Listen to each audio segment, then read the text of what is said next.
Salut à tous les potos, je suis Black Sensei et bienvenue dans cette nouvelle vidéo pour se refaire un petit top. Un top de méchants de manga et d'anime. Alors c'est pas vraiment un top mais plus une liste car tous les méchants que je vais causer dans cette vidéo, ils sont tous très bien les uns que les autres et c'est pour ça que je fais une liste plutôt que de les hiérarchiser. Car s'il y a bien quelque chose qui me passionne dans les mangas, ce sont les méchants. Car les méchants sont toujours les plus stylés, badass et intéressants, alors que les gentils, ils sont parfois intéressants, mais je ne les trouve pas aussi mieux que les méchants. Voilà. Bon, après, je sais qu'en commentaire, vous allez me dire que j'ai oublié de parler de ceci et de cela, mais en fait, il y a trop de méchants dans les mangas, donc je peux pas tous les mettre. Voilà. De plus, il s'agira de méchants purement mauvais, que des fumiers, des bâtards, bref, tout ce que vous voulez en fait. Et au début, je pensais à mettre 10 méchants dans cette vidéo, mais finalement j'en ai mis 9. Voilà. Bon allez, je vais pas tourner autour de peau pendant 107 ans, donc c'est parti pour ces 9 méchants badass dans les mangas, surtout dans les mangas. Voilà. Light Yagami de Death Note. Je ne vais pas spoiler Death Note pour ceux qui ne connaissent pas encore. Tout ce que je peux vous dire, c'est que comparé à d'autres méchants voulant détruire le monde et toutes ces conneries dans le genre, Light lui veut rendre le monde meilleur. Alors pourquoi je mets Light Yagami alors qu'il veut rendre le monde meilleur? Il est prêt jusqu'à tuer, manipuler, voler, bref, tous les moyens sont bons pour lui tant qu'il arrive à ses fins. Et surtout, quand l'un de ses alliés ne lui sert plus à rien, il s'en débarrasse alors qu'il pourrait très bien lui servir plus tard. Il est surtout très intelligent pour tuer ceux qui le traquent. Durant toute la série, Light a fait des stratagèmes complètement fous pour survivre et pour s'approcher de plus près de son but. Néanmoins, tout intelligent qu'il est, il est trop arrogant et c'est son arrogance qui l'a mené sur certaines erreurs. Light est intéressant dans le sens où c'est une sorte de méchant qui sert le bien par le mal. Le gars devient de plus en plus fou durant l'intrigue, mais ce qui le rend vraiment effrayant, c'est qu'il croit que toutes ses actions mènent le monde dans le bien, alors en fait pas du tout. Enfin, plus ou moins. Voilà. Eren Yeager de Shingeki no Kyojin. Et oui, Eren, qui est pourtant le protagoniste, devient le grand méchant de la série, à partir de la saison 4 dans le manga. Et depuis qu'Eren est devenu le méchant, Eren a fait des trucs de salopard. Il a manipulé un enfant, a tué une masse de personnes à la bataille de Revelio, trahi ses amis pour rejoindre Dieg, et vas-y que je vole le pouvoir du titan originel et que je déclenche le grand terrassement pour que les Eldiens puissent vivre en paix dans le monde. Bien que son projet soit immoral, c'est un méchant qui a raison. Il a compris qu'ils ne pourront jamais faire la paix avec les Mars et a du coup décidé d'exterminer tous les Mars pour qu'il y ait la paix dans le monde. Ses amis ne sont pas d'accord avec lui et veulent l'arrêter. Bien qu'immoral, Eren a raison. Il n'y a pas d'autre solution que le grand terrassement pour que les Eldiens puissent vivre en paix une bonne fois pour toutes. De plus, s'ils réussissent à tuer Eren, qui a obtenu le pouvoir de contrôler les titans, non seulement ils louperont la paix qu'ils ont toujours désirée, mais en plus le monde sera détruit par les titans colossaux qui ne seront plus contrôlés. Mais c'est aussi un méchant qui a la classe. La preuve, dans le chapitre 130, Eren dévoile enfin sa gueule de lutin et son corps du bas qui est encore en squelette. D'ailleurs, je trouve ça bizarre que Eren puisse se déplacer alors que son bas du corps est encore en squelette. Mais bon, c'est pas le sujet de la vidéo. Voilà. Du coup, on le voit avec son armée de titans colossaux, et putain, rien que cette case, on voit directement que c'est un méchant inarrêtable. Par son baiser d'avance, ils pourront jamais le tuer, et c'était badass quand il va dire « Je jure de les exterminer jusqu'au dernier ». Voilà.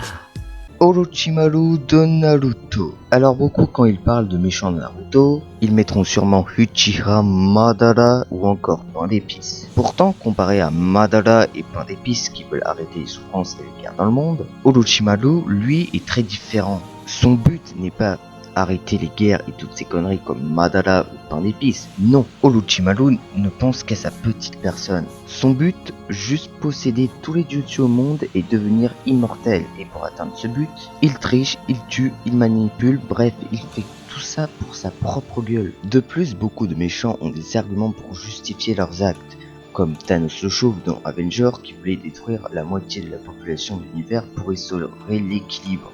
Une connerie de ce genre. Bon, ok, c'est un méchant dans un film, mais c'est un exemple. Voilà. Alors qu'Orochimaru, lui, n'a aucun argument à dire de ses actes. En fait, ils sont pas les reins du mal qu'il fait. Voilà pourquoi Orochimaru est un très grand méchant. Voilà. Hisoka Moro d'Hunter x Hunter. Ce qui fait d'Hisoka un méchant, c'est qu'il fait ce qu'il a envie de faire. Il est bouffon, androgyne, sociopathe, fourbe et cruel. Il est peut-être un très bon allié au début, mais va ensuite se trancher la gorge parce que ta manière de respirer l'agace. Son but est juste de tuer des hunters balèzes et il nous cache centaines de choses. À commencer par sa puissance, et franchement j'ai halluciné quand elle a combattu Gon, je sais pas comment on dit. Et c'est ça qui le rend effrayant, mystérieux, bref, tout ce que vous voulez. Voilà. Zamasu de Dragon Ball. L'antagoniste principal de l'arc Mirai Trunks ou Black, vous appelez cet arc comme vous voulez. Voilà. Zamasu est sûrement l'un des meilleurs antagonistes de Dragon Ball, car comparé à un Freezer, Cell ou Boo qui veut tout niquer, Zamasu lui est le seul méchant de Dragon Ball à avoir un but précis. Son but, anéantir l'espèce humaine à travers toutes les dimensions, car pour lui, les humains sont nuisibles pour la paix de l'univers. Bon, c'est vrai que vous allez me dire que Zamasu est aussi un méchant qui veut tout niquer, mais non, il veut niquer uniquement les humains. Point barre.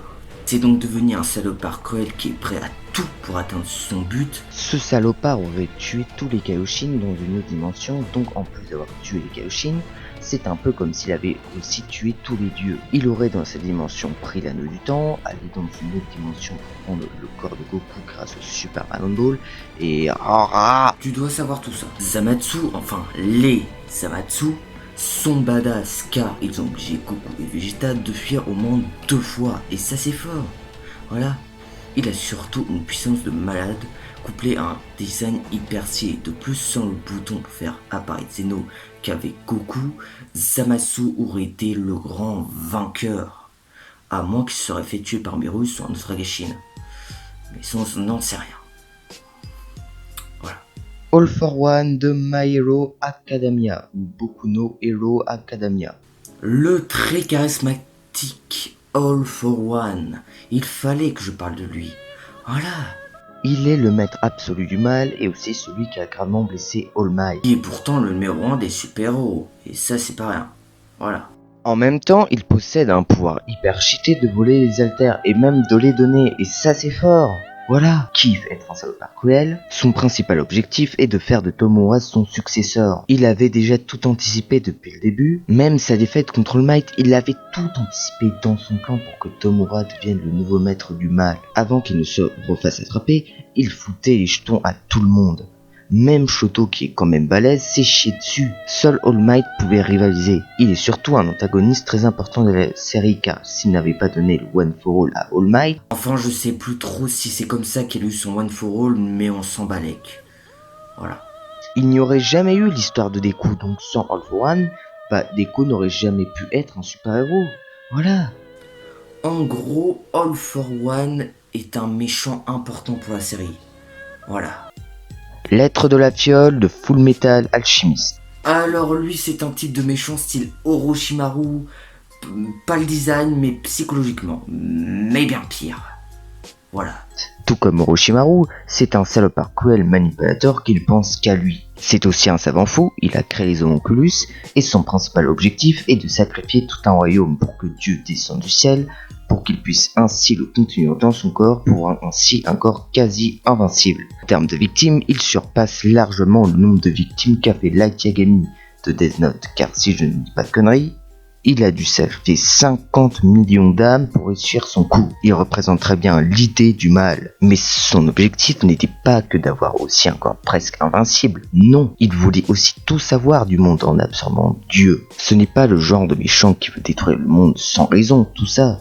Non, lui c'est un méchant qui est curieux du monde. Et c'est ça qui est fascinant avec le personnage. C'est un méchant qui veut comprendre le monde en fait, car il ne le connaît pas tellement. Voilà. Sosuke Aizen de Bleach. Alors au début c'était le 5e capitaine des 13 divisions de la Soul Society, mais avait en fait de mauvaises intentions. Celle de devenir maître du monde. Mais franchement, des méchants qui ont pour but de devenir maître du monde n'est pas très original, car on en a plein de méchants comme Piccolo Daimyo de Dragon Ball ou encore Light Yagami de Death Note, qui veut devenir le dieu de la terre. Bon, je sais pas trop si dieu et maître du monde est la même chose, mais on va dire ça. Il représente aussi très bien l'incarnation du mal. C'est aussi un savant fou, il a créé Zaranka, il a un look hyper stylé couplé à une puissance de man mentale. Il kiffe être un salopard cruel, un peu comme Freezer de Dragon Ball ou encore le grand prédicateur de Fire Force. Il est surtout un manipulateur de génie étant donné qu'il a manipulé toute la Soul Society, ce qui est fort. Voilà. Et pour finir, Dio Brando de Jojo Bizarre Adventure. Dio Brando de Jojo Bizarre Adventure. Celui-là, il ne faut surtout pas l'oublier quand on fait un top ou une liste de méchants badass. Ah mais je vous le dis, ne l'oubliez pas. Dio est l'un des rares antagonistes à faire ce qu'un méchant ne peut faire. Tuer le perso principal de l'histoire. Du moins, il a tué le perso principal de la partie 1. Voilà.